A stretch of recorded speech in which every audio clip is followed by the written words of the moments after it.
2007. Nah, ini yang nyari SUV bekas ya, yang harganya udah mulai terjangkau nih untuk versi dieselnya maupun versi bensinnya, atau 4x4 atau 4x2. Nah, ini kita tunjukin dulu kuncinya ya. Kuncinya gini, kayak kunci Toyota pada umumnya di masa-masa itu. Terus kita lihat mobilnya nih sekarang. Kalau dari depan gampang banget ya dikenalin, ini Fortuner. Cuma ya bagian depannya masih sederhana ya, ini lampu masih multi reflektor semua, ada lampu fog lamp juga di sini. Ada chrome manis di sini, satu list. Habis itu sini ada kayak aksen abu-abu gitu ya. Cuma dari depan walaupun simple, orang tetap bisa ngenalin bahwa ini Fortuner gitu. Walaupun ini dipertegas lagi ada tulisan Fortunernya di sini. Tapi ini tambahan, ini strobo tambahan yang ilegal, tidak boleh dilakukan, tidak boleh ditambahkan ke mobil manapun. Lalu di bawah sini ada DRL yang tambahan juga sebenarnya. Oke, dari depan nggak perlu panjang-panjang ya, orang udah kenal ini semuanya Fortuner. Mending kita ke samping saja. Di sini ada velg ya, velgnya ukuran 16 inci. Dia kayak gunmetal gitu warnanya, polish, lumayan bagus, simple aja. Tapi kayak ini ditambahin dweller AT ya bannya, jadi untuk off-road lebih bagus lagi. Di sini ada lampu sen, belum di spion, lampu sennya masih di sini. Harusnya di sini ada badge 27 ya, 27 VVTi untuk menunjukkan bahwa ini yang mesin bensin 2700 cc. Lanjut lagi, di sini ada roof bar yang bisa buat ngangkut-ngangkut barang, yang nambah kesan tanggung juga ini. Dan jadinya ini bisa pegang-pegang karena ada footstep di bawah. Lupa ini footstepnya standar atau tidak, yang tahu bisa komen di bawah. Tapi ini footstepnya kokoh ini, dari 2007 nggak pernah diganti, dan kayaknya nggak pernah, dan tetap terasa kokoh gitu setelah 15 tahun ya. Terus ini ada list chrome lagi yang bikin mempermanis lah di sini. Ini juga tambahan sun visor-nya, ada tambahan body cladding di sini. Rem belakang masih tromol, wajar lah untuk tahun-tahun segini. Dan ini pakai antena printed glass ya di sini. Zaman-zaman Toyota tipe-tipe atas suka pakai gini nih. Saya suka sih, jadi bersih atasnya dari antena gitu masuk ke sini. Terus kita ke belakang. Di belakang sini ada spoiler. Spoilernya ini ada high mount stop lamp-nya juga di sini. Ada lampu remnya. Terus di sini ada defogger, ada wiper belakang, ada list chrome lagi di sini. Biar nambah kesan mewah kali ya, ini walaupun off-road biasa. Di sini ada lampu masih halogen semua, normal. Di sini ada badge Toyota Fortuner, dan di sini 2700G. Ini jenis cc sama tipenya. Terus di sini ada corner sensor. Udah itu aja dari belakang. Oh ya, sama knalpotnya gede ya ini. Padahal ini stok loh, ada tulisan Toyotanya di situ. Gede sih itu. Untuk tobarnya tambahan ya, ini modifikasi aja. Oke, sementara dari eksteriornya itu dulu aja. Mending kita langsung ke dalam aja.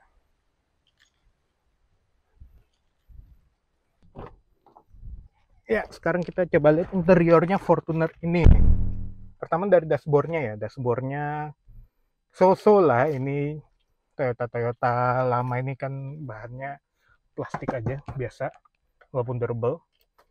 Paling di sini yang bikin agak mewah dikit, ada aksen silvernya, cuma itu aja. Sama two-tone kali, sama dashboard yang two-tone. Udah itu aja. Terus tapi untuk reminder ini tipe Gelux ya. Jadi Gelux ini dapat head unit yang monitor. Dia itu fiturnya ada aux yang mewah banget, di saat itu belum ada kayaknya yang dapat aux. Sama dia ada CD yang bisa DVD, nah dia bukannya ngetilt gitu ya. Terus ini AC-nya udah digital, climate control tapi nggak full climate control, dia paling tingginya suhunya 28 sorry, 28, jadi nggak ada heater, nggak full climate control tapi oke lah, better than nothing. Di bawah ada asbak, karena ini saat-saat dimana merokok masih legal di mobil. Terus di bawah ada power outlet, sama ada cigarette lighter yang bisa jadi power outlet juga tentunya. Ada tombol buat parking sensor sama rear cool. Ini artinya AC belakang, tapi AC belakangnya bukan yang di sini. Nanti kita lihat di mana posisinya. Untuk kepraktisan di sini ada bisa jadi penyimpanan atau cup holder. Di sini juga bisa, walaupun ini nggak terlalu muat. Tapi di kanan sama kiri juga ada cup holder di depan kisi AC ya. Jadi kalau misalnya AC nyala bisa dinginin minuman. Di bawah juga ada cup holder, door sama door pocket, nggak gede-gede banget, tapi cukup. Terus untuk door trimnya di sini ada bahan kulitnya ya, perforated, terus sama ini switch-switchnya sama aja, paling sama handle-nya yang chrome. Sama ya, ini Gelux juga dapat ini nih, bahan kulit untuk joknya perforated sama kayak tadi di door trimnya, jadi lebih mewah ya daripada Fortuner biasa. Di sini ada buat penyimpanan. Sini karena Matic jadi dapat Matic dan two wheel drive, jadi dapat cup holder 2 sama ruang penyimpanan yang dangkal ya. Dia nggak dalam gitu. Jadi paling ini juga bisa kalau belok bisa terbang juga. Di sini ada tambahan strobo sama rotator yang tadi di depan itu yang nggak boleh ya, ilegal ya, ini nggak boleh ditambahkan sebaiknya. Sini ada lacinya so-so, tidak terlalu besar. Lalu setirnya udah kulit juga, dan steering switchnya lengkap ya, buat ini audio sama buat MID. MID-nya di atas sini di tengah, kayak Innova lama juga begini kan. Di sini ada average fuel, real time, average speed, ETA, bukan ETA, time lah pokoknya, range, sama kompas. Kompas nih udah nggak ada nih ya di Innova baru sekarang, sayangnya dihilangin, walaupun gimmicknya ini bagus nih. Sama ada outside temperatur, not bad lah, lengkap gitu. Terus ini ya average-nya cuma nanti dibahas lah di saat berkendara. Untuk speedonya udah Optitron, tapi di sini cuma ada trip A, trip B sama O2 aja untuk displaynya di situ. Untuk ngatur brightness displaynya, Optitronnya ada di kanan sini, beserta dengan buat ngatur mirror ya, electric mirror. Belum ada electric track, cuma ngatur kacanya aja, ngelipatnya masih manual. Sayangnya itu. Di atas ada sun visor dengan kaca, di situ nggak ada tutupnya. Ada sunglasses holder, ada map light-nya 2, sama di sini ada sun visor dengan card holder aja. Ini day night view aja biasa. Udah sih paling itu aja. Oh ya, sama ini speakernya udah ada 6 ya untungnya. Ada 2 tweeter sama 4 speaker. Itu aja, mending kita langsung ke belakang.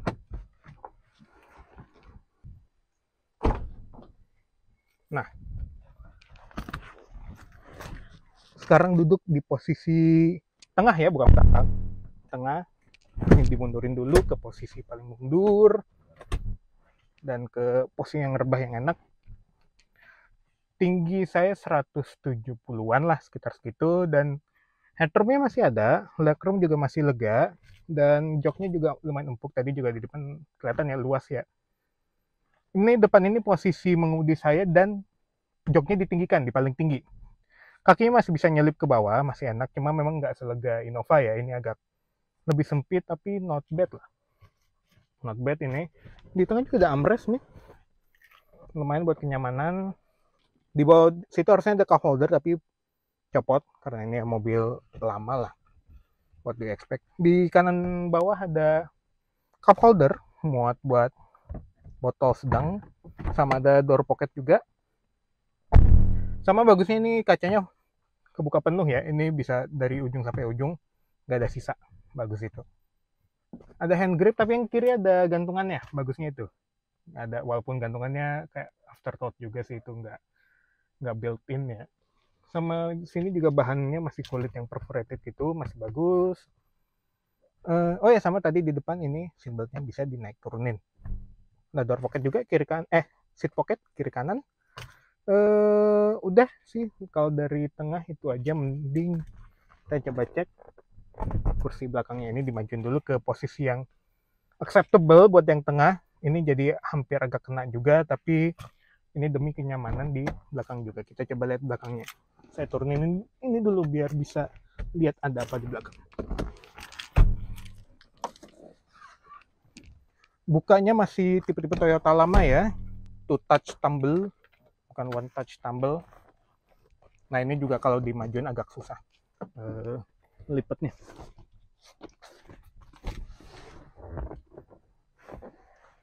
Ditutup dulu, ini dibuka. Nah kalau di sini agak dingklik,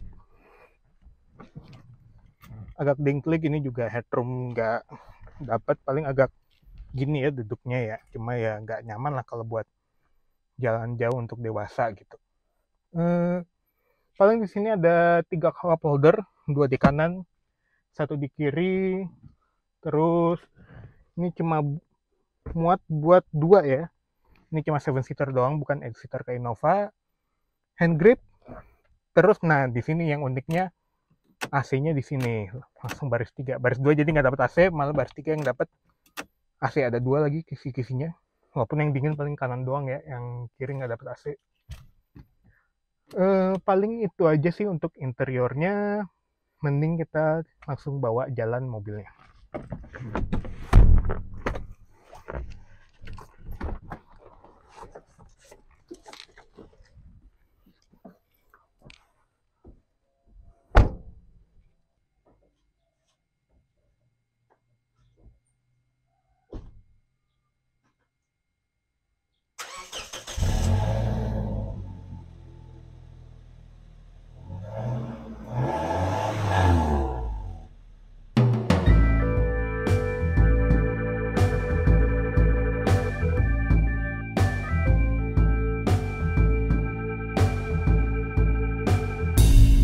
Oke, sekarang kita coba bawa Fortuner ini jalan. Pertama yang dirasain itu posisi mengemudinya ya, ini tinggi, bonetnya kelihatan tuh sampai depan, jadi memang visibilitas sangat bagus depan dan samping. Kecuali belakang ya, belakang itu kalau itunya dilipat lumayan agak parah itunya. Visibilitasnya ke itu, soalnya kan lipatnya ke samping untuk bangku belakangnya, cuma ya lebih baik dibuka aja lah kalau bepergian jauh. Terus yang dirasakan juga ini setirnya agak berat, jadi kalau agak manuver di parkiran itu lumayan capek jadinya. Dan ini bukan yang speed sensing, jadi makin ngebut ya makin ringan, jadi nggak terlalu aman juga ya. Lalu suspensinya ini, nah ini barusan dapat jalan jelek, dia nggak terlalu lembut ya, nggak terlalu empuk juga, tapi not bad lah untuk di high speed gitu, agak menikung gitu, dia nggak terlalu limbung, nggak selimbung yang saya kira gitu, jadi masih cukup acceptable lah untuk di jalan jauh maupun jalan lurus maupun jalan berliku gitu ya. Walaupun jalan jelek, jalan mulus. Terus ini karena masih di dalam komplek ya ini, jadi nggak terlalu untuk soundproofingnya, sama paling mungkin ini karena bannya pakai ban gede 2 AT, jadi agak kerasa suara bannya, dan itu mungkin juga memengaruhi ini berat setirnya. Cuma setirnya agak aneh, dia ini di posisi paling tinggi, ininya agak rendah mas, jadi kayak megang setirnya ke bawah bang gini, padahal udah posisi setirnya udah yang paling tinggi gitu, nggak bisa lebih tinggi lagi dari ini. Ya sayang aja sih, harusnya bisa lebih tinggiin lagi dan nggak bisa maju mundur. Nah ini bentar, kita mau masuk jalan besar, tepatnya ini lintas timur Sumatera ya, jadi jalannya memang memerlukan tenaga yang cukup mesinnya untuk terutama mendahului truk-truk gitu ya. Jadi misalnya ini untuk tenaganya 160 HP, torsinya 158 Nm dari 2700 cc 4 silinder. Tenaganya not bad walaupun untuk mesin sebesar itu harusnya bisa lebih lagi yang dikeluarkan. Tapi untuk di perkotaan cukup, tapi untuk di sini menurut saya dia agak loyo, terutama karena dengan transmisinya ini ya, transmisinya 4 speed biasa dan ini K-type ya, jadi bisa dipindahin kalau mau sih. Ini nah kayak gini.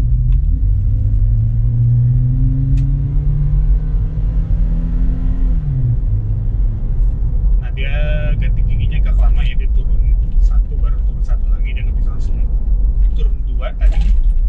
Ya responnya agak lambat kalau mau mendahului, jadi emang harus ancang-ancang dulu kalau mau mendahului. Tapi ada satu yang bagus dari mesin ini, yaitu mesinnya halus, sangat halus dibanding yang Innova yang 2000 cc ini. Kayaknya halusan yang ini ya jauh lebih halus dari yang ini, dari startup, dari saat dibawa jalan ini kayak jauh lebih halus, dia jauh lebih refined. Walaupun memang tenaganya low ya, tapi memang agak terbayarkan di kehalusan ini. Dan satu lagi yaitu ketangguhannya. Untuk mobil ini ya, terutama ini dari baru bisa dibilang nggak pernah menyentuh Pertamax, kalau nggak premium ya Pertalite. Dan ini odonya baru 182.000 sih dari 2007, tapi masih kerasa kayak mesin baru aja. Ini sama sekali tidak ada masalah, dibejek masih responnya ya bagaimana semestinya mesin ini merespon. Dan kalaupun dibawa jalan jauh, saya yakin ini masih jauh lebih dari cukup. Namun dari mesin besar itu tentu ada sisi negatif yang sangat besar, yaitu konsumsi BBM-nya. Ini dari pagi keliling sampai sekarang di lintas Sumatera dengan kecepatan rata-rata 60 km per jam, saya cuma mencapai 7,3 km per liter. Jadi kalaupun full tank, ini tidak bisa lebih dari 500 kilo, sekitar 400 lah ini kalau full tank untuk bensinnya ya. Jadi memang kalau beli mobil ini bakal sering ke pom bensin ya, apalagi kalau misalnya kalian sayang sama mobilnya, mau dikasih Pertamax ya bisa dihitung-hitung lah berapa kali ngisi itu kalau misalnya lewat lintas Sumatera atau perjalanan jauh seperti itu. Nah ini ada kayak twisty road gitu juga, ini agak di bawah menikung gitu, limbung-limbung, cuma memang tidak selimbung yang saya kira gitu. Ini masih sangat bagus. Dan remnya ini juga pakem nih, tiba-tiba ada mobil yang agak melawan arah tadi. Kalau misalnya mungkin kalau diganti itunya kampasnya bakal lebih enak lagi. Memang ini mobil ini punya satu modifikasi yang kayaknya wajib dipakai semua semua pengguna mobil leather frame chassis, terutama SUV leather frame chassis yaitu Strobo. Dan itu ini ilegal kalau di Indonesia, tapi kita coba aja.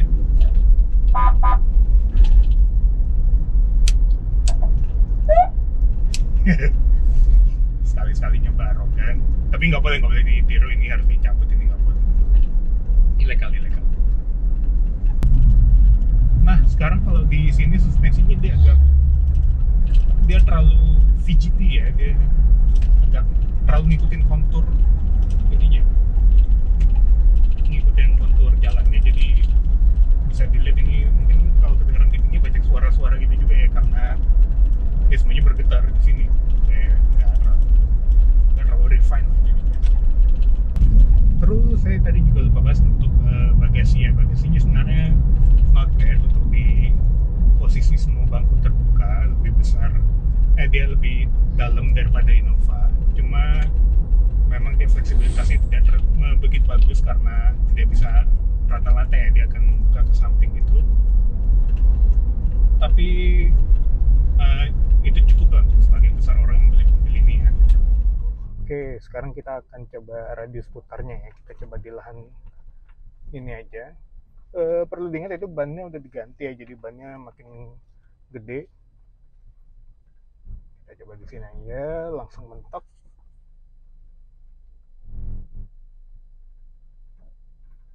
gede emang radius putarnya, enggak ya namanya juga mobil gede ya. Nanti di sebelah kiri sini ada untuk itunya, radius putar yang precisenya yang dari brosur terus di situ.